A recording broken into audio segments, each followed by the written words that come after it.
आप राष्ट्रभक्त हैं, अगर आप भगवान राम भक्त हैं, अगर आप संविधान को सर्वप्रिय और सर्वप्रथम रखते हैं, अगर आपकी विचारधारा सनातनी है और हिंदुत्व है, अगर आपका संकल्प इस राष्ट्र को अखंड भारत बनाने का है, तो कृपया नेताजी सुभाष चंद्र बोस एयरपोर्ट कोलकाता से इंडिगो से फ्लाई मत कीजिएगा। दुश्मनों को हम नहीं देंगे रोटी बोटी, हम नहीं सांप को दूध पिलाएंगे। That's it, enough is enough. दुश्मन को दुश्मन की तरीके से देखना पड़ेगा। एक मजहब वाले ला इलाहा पढ़ करके हिंदू पुरुषों को जिंदा जला रहे हैं, एक मजहब वाले ला इलाहा पढ़ करके हिंदुओं की भगवान की प्रतिमा को तोड़ रहे हैं, एक तरफ मजहब वाले ला इलाहा पढ़ करके मंदिरों को तोड़ रहे हैं, संतों और महंतों को मार रहे हैं, बेटियों को बेआबरू बेइज्जत कर रहे हैं। किसको खुश करने के लिए? बांग्लादेश के कई 2 फुटिया 3 फुटिया मौलाना है जिन्होंने यहां तक कहा है कि अगर नाजिया इलाही खान बांग्लादेश की सरजमीन पर पैर रखेगी तो जिंदा वापस नहीं जाएगी। पर मुझे पता है कि 2 फुटिया मौलाना जैसे 72 135 फुट की वर्जिन हूरों का मजा लेने के लिए तैयार है, वैसे ही 3 फुटिया मौलाना 5 फुट 6 इंच की नाजिया इलाही खान का पहले रेप करने की कोशिश करेंगे, फिर काटने की कोशिश करेंगे और फिर भारत को बताएंगे कि देखो तुमने नाजिया इलाही खान को भेजा तो मैंने उसके साथ क्या किया। So I know that very well. में भी बांग्लादेशी घुसपैठियों का खोज स्नीफर डॉग लेकर के, जो सूंघने वाला कुत्ता होता है ना, उसको लेकर के स्टार्ट कर दिया गया है। और और हर एक गली कूचे मोहल्ले district area remote area state हर एक जगह पर पता नहीं आईबी और एनएसजी और कैसे कैसे ऑफिसर एक सिविल ड्रेस में घूम रहे हैं, जो ये पता करने की कोशिश में लगे हुए हैं कि हमारे भारत में कितने करोड़ घुसपैठिया घुसे हुए हैं और वो हमारे थाली की रोटी छीन छीन करके खा रहे हैं। और आने वाले वक्त में बहुत सारे भारत के मुसलमान नेताओं के नेतृत्व में हमारा ही गला काटने के लिए स्ट्रैटेजी और उम्मा का कॉन्सेप्ट रेडी कर रहे हैं। तो इसलिए इससे पहले कि हमारे भारत में उम्मा का कॉन्सेप्ट और स्ट्रैटेजी चले, इससे पहले कि हमारे भारत में आस्तीन में पाला हुआ सांप हमें डस ले, हम उसको खोजना स्टार्ट कर चुके हैं।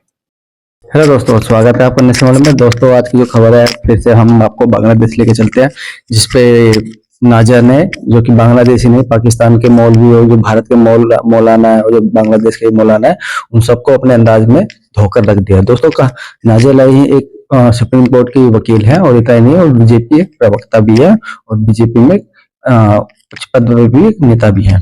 तो वो बीजेपी का बहुत सपोर्ट करती है और इतना नहीं, वो हिंदुत्व को भी काफी सपोर्ट करती है, क्योंकि वो हिंदुत्व के बारे में और उनकी विचारधारा से बहुत ज्यादा खुश है। और सनातन की जो संस्कृति है, जिस तरह से हिंदुओं का सम्मान होता है, महिलाओं का सम्मान होता है हिंदू धर्म में, सनातन धर्म में, इस वजह से नाजिया इलाही जो है हिंदुत्व को बहुत ज्यादा पसंद करती है और मुस्लिम को इतना पसंद नहीं करती, क्योंकि उनकी जो सोच है, उनकी सोच बस उनकी जांघों तक और बलात्कार तक की उनकी सोच है। लेकिन नाजिया इलाही कभी भी इनको चूकती नहीं है इनको सुनाने से। नाजिया इलाही मौलाना जो भी है, कट्टर मौलाना जो भी है, हिंदुत्व के खिलाफ जो परचम लहराते हैं, जो भी बांग्लादेश में या पाकिस्तान में या भारत में होता है, उनको अच्छे से धो डालती है, जिससे आज भी लेकर कुछ बहुत से मौलाना जो कि नाजिया इलाही खान से बहुत ज्यादा दुखी है और बहुत ज्यादा परेशान है और इनको मारने के लिए तत्पर है।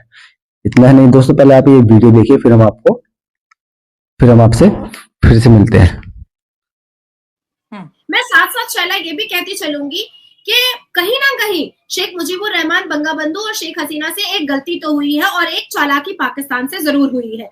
जिस तरीके से पाकिस्तान ने इतिहास के पन्नों में से 1971 से लेकर के और उसके पीछे में जो उन्होंने बंगालियों के साथ जो अत्याचार किया था, वो पाकिस्तान के युवा बच्चों को उन्होंने पढ़ाया नहीं और इतिहास के पन्नों से उसको मिटा दिया। जैसे कि जब बांग्लादेश ज्वाइन था पाकिस्तान में, तो बेटी का बलात्कार पिता के सामने होता था, माँ का बलात्कार बेटे के सामने होता था, बहन का बलात्कार भाई के सामने होता था, और ना जाने कितने उस वक्त के वक्त में वॉर बेबी पैदा हुए थे। 8 लाख से ऊपर बंगालियों को मारा गया था। पाकिस्तानी जो कराची के हैं, जो इस्लामाबाद के हैं, वो लोग यहाँ तक कह दिया करते थे कि ये नाटे नाटे बौने बौने काले काले ये हबशी है कौन। अब आ रही है बात, ये हमारा ऑलरेडी म्यांमार के साथ जो कलाकन प्रोजेक्ट है वो भी फ्रूटफुल हो चुका है, वो भी रेडी हो चुका है। तो ये जो टेकनाफ तक तक म्यांमार की अराकान आर्मी जो टेकनाफ तक पहुंच चुकी है, तो ये तो बांग्लादेश के बिल्कुल करीब में है।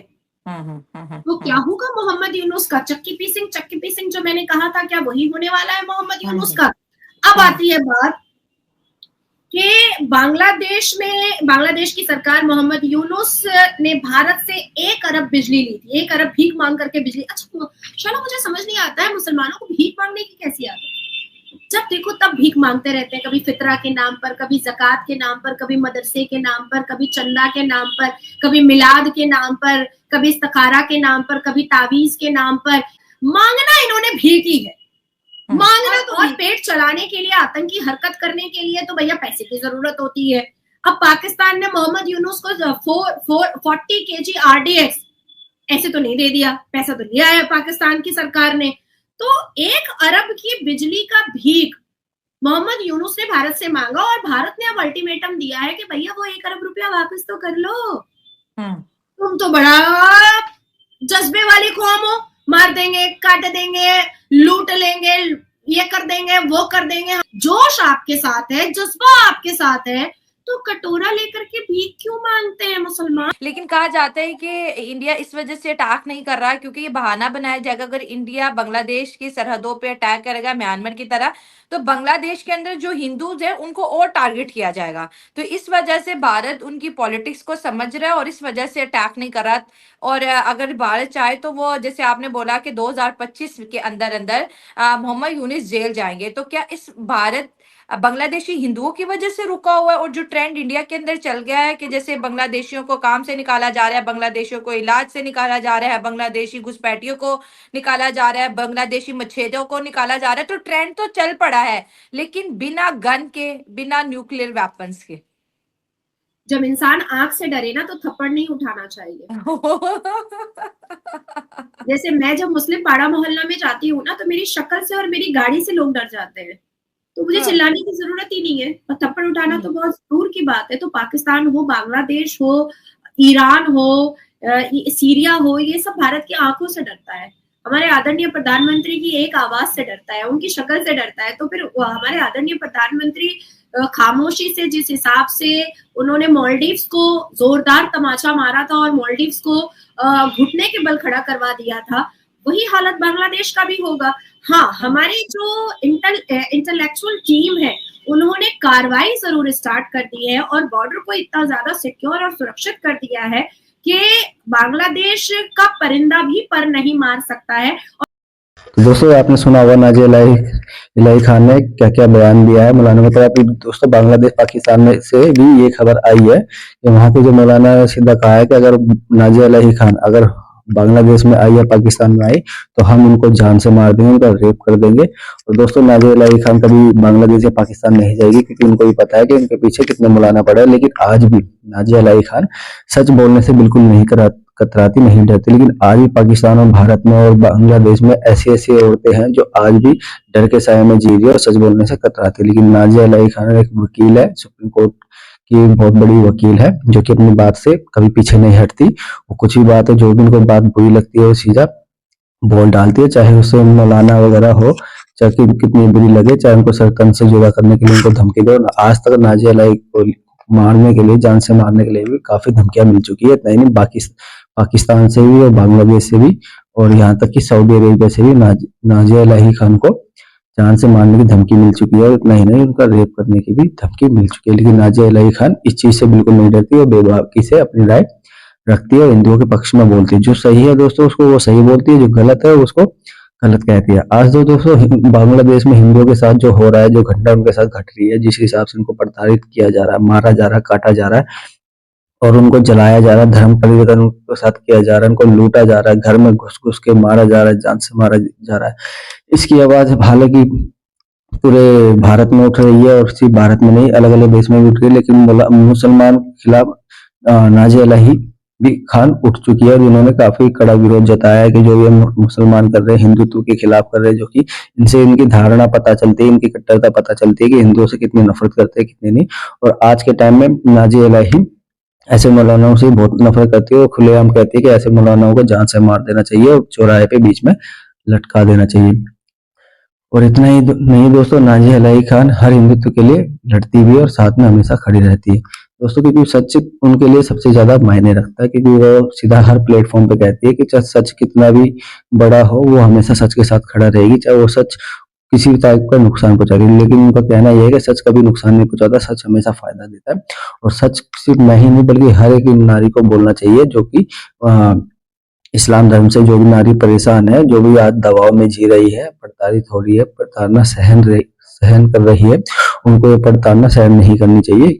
आज उनको अपने हक के लिए खड़ा होना चाहिए। और जैसे आज हिंदुत्व को मारा पीटा जा रहा है, कल को भारत में ऐसा ना हो, तो भारत के भी हिंदुओं को एक होना चाहिए। और भारत के जो प्रधानमंत्री मोदी जी है, उनसे भी वो कहती है, आग्रह करती है कि वो बांग्लादेश के हिंदुओं की सुरक्षा मुहैया कराए। और इतना ही दोस्तों, पार्लियामेंट में वो हिंदुओं की सुरक्षा का मुद्दा बहुत जोर शोर से उठ चुका है, जिसमें असदुद्दीन ओवैसी ने भी हिंदुओं की सुरक्षा के लिए सरकार से सवाल पूछे हैं कि वो हिंदू की सुरक्षा के लिए क्या कदम उठा रही है, क्या नहीं। जिसमें विदेश एस जयशंकर ने कहा है कि उन्होंने हर तरीके से हिंदू की सुरक्षा के लिए हर संभव प्रयास कर रही है। उन्होंने अपना विदेश सचिव भेजा है ताकि बांग्लादेश में शांति बहाल हो और हिंदुओं की जो सुरक्षा है वो सुरक्षा हो।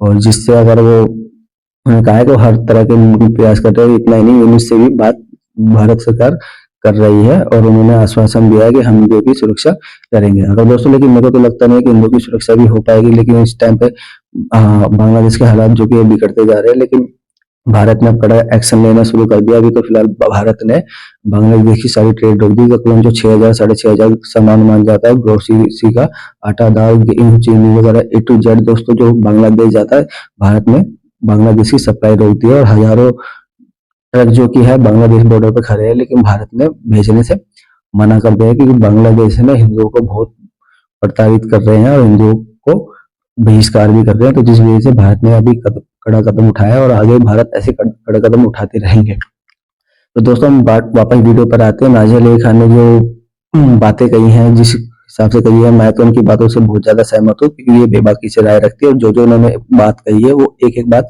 उनकी सत्य है।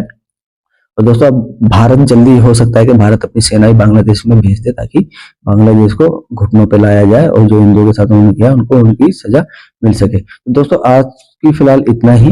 हम आपसे नेक्स्ट वीडियो में जल्दी मिलेंगे। तो चैनल पे बने रहिए दोस्तों। चैनल पे नए हैं तो चैनल को सब्सक्राइब कीजिए दोस्तों। हम मिलते हैं आपसे नेक्स्ट वीडियो में। जय हिंद, जय भारत।